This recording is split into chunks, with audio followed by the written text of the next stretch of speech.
Nothing. In fact, does he know his name? Does he know what he looks like? How long is he about to say he lived with this man out in the countryside? And he doesn't know what about him? He doesn't know what he looks like and doesn't know his name. But this is definitely the guy he used to live with for 6 months out in the countryside once. All right, this man here, ever have dealings with him? Not so I could say, but give me a chance. My memory's bad. All right, this is the witness we're going to be relying on from now on. No wonder he doesn't know me, master. But let me refresh his memory for him. All right, what's Oedipus about to threaten the shepherd with? What is the messenger telling the shepherd right now? This is what you need to say so that you don't get tortured. Mm-hmm. I'm sure he remembers the old times we had on the slopes of Mount Tyrannos. He and I, grazing our flocks. He with 2 and I with 1. We both struck up together 3 whole seasons. I'm sorry, 6 months at a stretch. How long did they spend together? 3 years. 18 months. Well, 3 6-month periods, right? They spent 18 months together and the guy still doesn't know his name. Your question? No. Okay. From spring to the rising Arcturus in the fall. Then with winter coming on, I'd drive back my herds to my own pens, and back he'd go with his to Elias's folds. Now that's how it was, right? And the shepherd says, yeah, I suppose it's a long time ago. I've got a bad memory. I'm an old man. Come, tell me. You gave me a child back then, a boy, remember? A little fellow to rear, my very own. What? Why rake that up again? Again, what are the 2 ways we can read this? Why are you bringing that up? Why are you bringing that up? Why are you saying this, you weirdo? Or, oh crap, bad things are about to start happening because Oedipus is about to find something out about his childhood. So the confusion or nervousness that his cover might have been blown. Mm-hmm. Look, here he is, my fine old friend. The same man who was just a baby then. Who's he pointing at? Oedipus. And to this, Oedipus' slave says, damn you, shut your mouth, quiet. Again, oh crap, we're about to be found out. Or, what's this guy possibly afraid of? He's going to get tortured. Yeah. What the heck is this stranger accusing me of doing with the baby king? What is going on? Don't lash out at him, old man. You need lashing more than he does. All right. This guy's still confused. And Oedipus, what's he already doing? Getting angry. Yeah, getting angry and threatening what? Torture. He's already threatening to torture this dude. Why, Master Majesty? What have I done wrong? You won't answer his questions. He's talking nonsense, wasting his breath. Okay, again, thinking of who Oedipus values. He's got a slave of his own estate against a stranger. Whose opinion does he value more? Whose memory does he value more? The stranger. His own parents, drunk guy at a party. Who does he value more? Drunk guy at the party. His own memory. Testimony from a stranger. Whose does he value more? Stranger. Every time he will take the safe and he will take the trustworthy and he will take the reliable and say, no, I'm a bastard. So you won't talk willingly. Then you'll talk with pain. No, dear God, don't torture an old man. Twist his arms back quickly. God help us, why? What do you need to know? Did you give him a child? He's asking. I did. I wish to God that I died that day. What are the 2 ways to read this?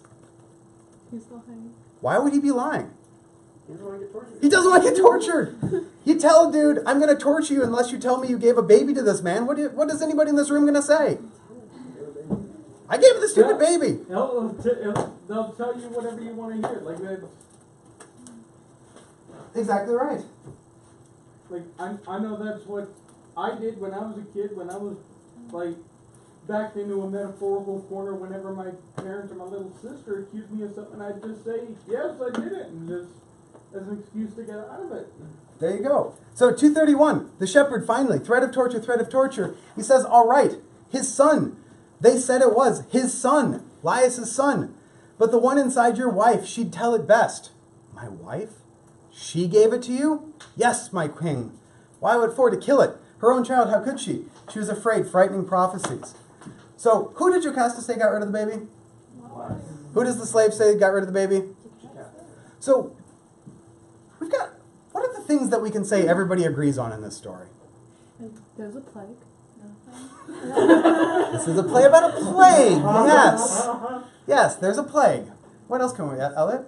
Well, never mind. You sure? Yeah. They all acknowledge the gods. Hmm? How do they feel about the gods? Mixed. Oedipus, when he's in a good mood, does he believe in the gods? No. He's an atheist when he's in a good mood. When he's in a bad mood, the gods exist and they hate him? How about Jocasta? Does she believe in the gods? Not really. No, or at least she doesn't when she's talking to Oedipus. What are their points of agreement on? Okay. Minimum, how many murders were there? One. At least one. But, yeah? Yeah, with Oedipus claims he killed people, and then those Laius is mortal. Mm-hmm. Can those two be the same based on literally the words on the page? Why not? What are the contradictory facts we're dealing with? Many cannot be one. Many cannot be one. Witnesses. Witnesses versus no witnesses. Thieves versus one dude. Oedipus knows he didn't leave any survivors. Oedipus knows he didn't leave any survivors, but he's willing to accept the testimony. Well, actually, no, he forgot to consult the testimony. Because he sends this guy away without actually ever asking him, was I the dude that murdered Laius? Again, because if the answer to that question is no, all of this is made up gaslighting again. And what happens? Oedipus convinces himself that he did it. Oedipus convicts himself. The poor messenger never gets his tip. And what happens? How does this sort of play out? What happens with Jocasta? She kills herself. And what is she saying as she kills herself? Who tells us about this? Who tells us about Jocasta's death? The messenger. Different messenger, same messenger. Different messenger. This guy works in the palace. And what does he say happened? Jocasta ran inside after Oedipus sort of loses his mind and starts screaming. And what does Jocasta do?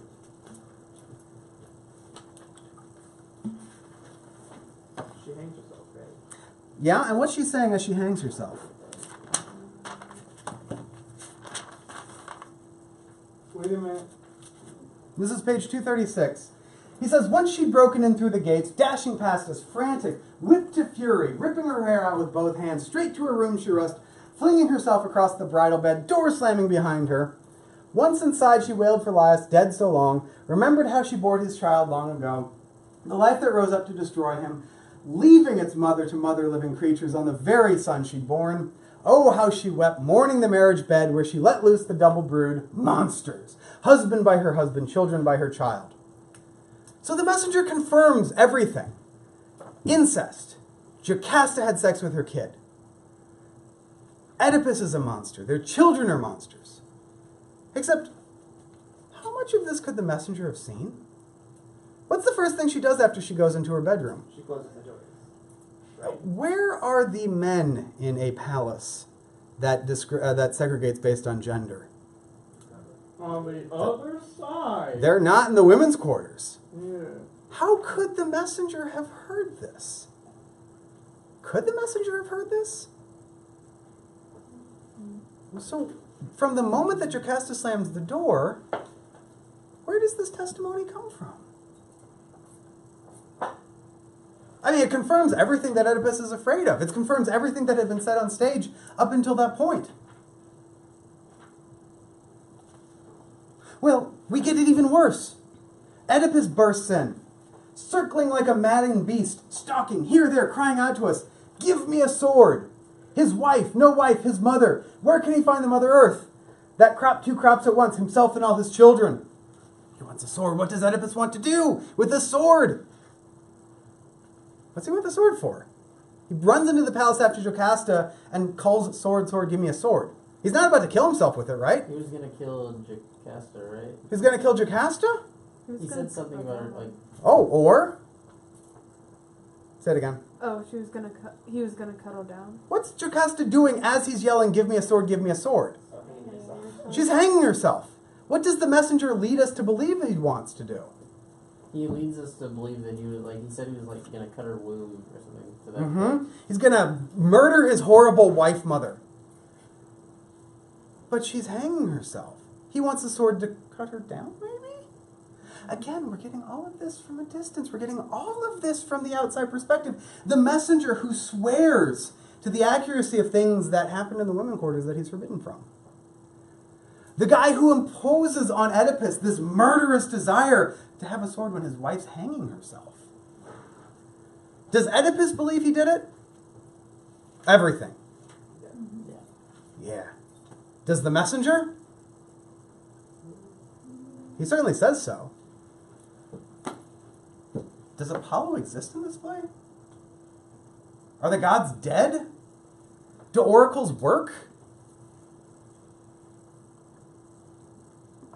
What's this play about? The plague. Who, when yesterday we were wrapping up part 1, what was that really, really, really long speech by Creon about? He gave this long, beautiful speech about what? He doesn't want to be king. He doesn't want to be king. He doesn't want to rule. He's a trustworthy brother. He's a nice guy. Who's king less than 2 hours later? Creon's king. And how does he sort of act as the new king of Thebes? He immediately sends out Oedipus. In fact, how does he treat his really, really, really what did Oedipus do after his wife dies? Stabs his eyes out. He's sort of stumbling around the palace with blood gushing down his face, a band-aid around his head. He's having a really bad afternoon. And Creon, the new king, emerges, and on 245, I haven't come to mock you, Oedipus, or to criticize your former failings. You there, to his guards, have you lost all respect for human feelings? At least revere the sun, the holy fire that keeps us all alive. Never expose a thing of guilt and holy dread so great it appalls the earth, the rain from heaven, the light of day. Who's he talking about? Oedipus. What's he call Oedipus? He says Oedipus is no longer human. Oedipus is so ashamed, so shameful, so disgusting that it offends the sun to see him. What's this Creon's first reaction to? What just happened in Creon's life? His sister Oh, just died. His sister just died. His brother-in-law just blinded himself. He just got made king. And Creon's reaction is to call his brother-in-law a thing? And to say he's disgusting? And what does he say about his dead sister?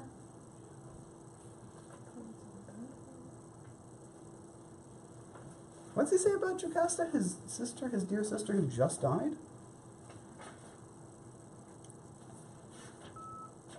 There he is, you see that. That's Oedipus. Oh, never mind. It doesn't say anything about Jocasta. And to Oedipus, he then says, yes, you can see your children. Well, not see them. One last time. You can have one last moment of joy in your daughters, who are also disgusting, horrible monsters. One last time before we send you into exile. And he ends by saying, enough. 249. Enough. You've wept enough.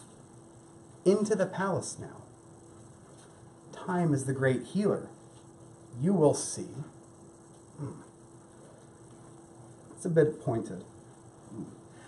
Oedipus says, drive me out of Thebes into exile. No, only the gods can give you that. Surely the gods hate me so much. Oh, you'll get your wish at once. You consent? I try to say what I mean. It's my habit. Then take me away, it's time. Come along. Let go of your children. No, don't take them away from me. Not now. No, no, no. As Creon's guards drag Oedipus away from his children, away from our view, away from the sun, that Oedipus disgusts with his shame and mockery and horror. Oedipus the thing at the end of the play. So there are two ways to read this play. There is the standard one, that Oedipus is done bad by the oracles, that Oedipus kills his dad, has sex with his mom, blinds himself, more or less deservedly so, and is an object lesson in what? No, trusting oracles? Or Yeah, listen to the gods. listen to the gods? Listen to fate. But the gods always said this was going to happen. So I guess he shouldn't have fought it. He should have just murdered his dad and had sex with his mom a long time ago and got it done and out of the way. Or this is a play about fundamental contradictions, about the difficulty of hearsay, about the inability of us as Athenians in particular, who are fascinated with the law and the legal system. Athenians are like the most litigious people until modern Americans. They love law. They love suing each other. But how difficult it is to have anybody agree on anything. What are the two versions of what happened in the past that we are both completely 100% confident on? What happened with Laius? He was killed by a band of thieves. One dude survived. It happened at the crossroad. What did Oedipus do? Killed some people at a crossroad. Killed some people at a crossroad. Alone. No one survived. No survivors. What happened with Oedipus' childhood? Either he's a bastard, his parents aren't his real parents. Well, actually, there are three versions. He's a bastard, his mom cheated on his dad. Or He was given to his parents by this slave. Or the one that Oedipus refuses to ever genuinely consider. his parents are his parents. His parents are his parents. And these contradictions the play does not resolve. These are left for us to chew over as we're thinking about this. Is this... I mean, we have the Oedipal complex. We have Freud, who made a big deal about this play. And sure, maybe there's something deeply psychosocial about this, deeply disturbing about human nature that this play reveals. But maybe what this play reveals is that law and order is hard, that courts are difficult, that suing and prosecutions are difficult. Especially when you bring religion into it. Especially when you bring religion into it. Is Oedipus guilty? He's guilty of a lot of things. But at least if we're taking the words in this play at face value, I think it's very hard in the end to convict him of murdering his dad and having sex with his mom.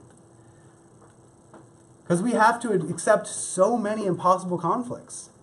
Oedipus's memory was wrong. That's pretty hard to accept.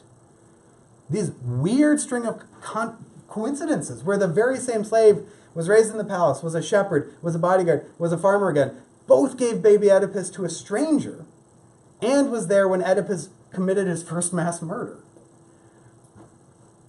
So I don't think there's one answer. I've really pushed the skeptic approach because the other approach is so, I mean, everybody in this room came in knowing exactly how this play works, right? Had sex with his dad, mom, married his dad. That's what this play is about. But that's not, I don't think, what this play is about. Did